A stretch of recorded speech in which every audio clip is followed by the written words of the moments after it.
Beberapa gangguan organ peredaran darah diantaranya stroke, jantung koroner, leukemia, hipertensi, hipotensi, dan anemia.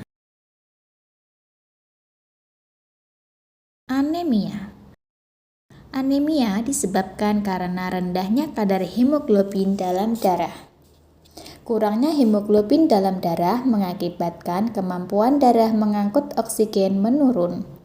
Rendahnya kadar Hb disebabkan karena kurang mengonsumsi makanan yang mengandung zat besi. Sehingga penderita anemia harus banyak mengonsumsi zat besi dan vitamin C. Ciri-ciri penderitanya adalah mudah lelah, pucat, dan sering merasa pusing. Berikut gambar sel darah dalam keadaan normal. Pada penderita anemia, jumlah sel darah merah berkurang. Gangguan organ peredaran darah selanjutnya adalah hipotensi. Hipotensi adalah kondisi ketika tekanan darah berada di bawah batas normal, yaitu 90 mm Hg untuk sistolik dan 60 mm Hg untuk diastolik. Adapun gejala hipotensi yaitu kepala pusing, penglihatan buram, jantung berdetak lebih cepat, pernapasan dangkal, dan cepat haus.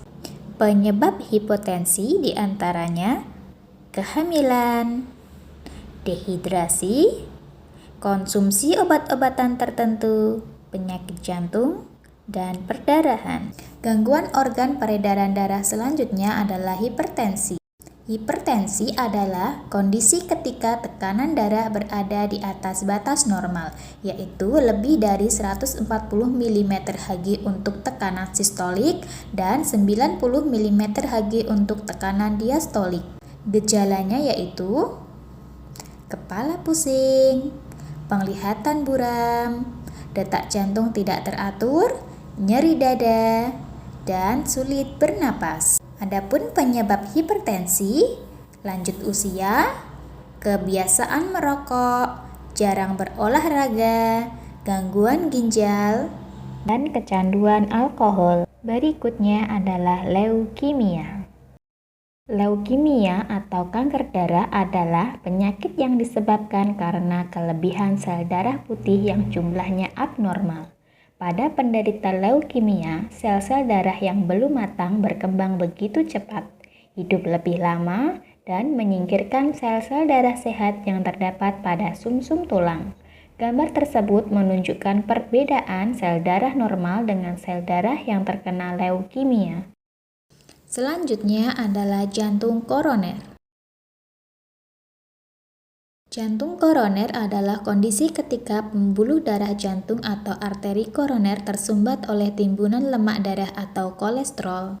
Berikut ini kondisi pembuluh arteri koroner dalam keadaan normal dan yang tersumbat oleh timbunan kolesterol. Timbunan kolesterol menyebabkan pembuluh darah arteri koroner akan menyempit, sehingga aliran darah dan suplai oksigen menuju jantung akan berkurang. Hal tersebut akan menyebabkan rasa nyeri pada dada dan sesak nafas. Gangguan organ peredaran darah selanjutnya adalah stroke.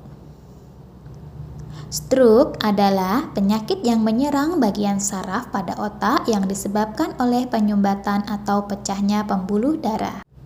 Gejala yang sering dijumpai pada penderita stroke diantaranya tungkai mati rasa, bicara menjadi kacau, dan wajah terlihat menurun. Adapun penyebab dari stroke diantaranya gumpalan darah pada pembuluh darah di otak, tekanan darah tinggi, serta pengaruh obat-obatan pengencer darah.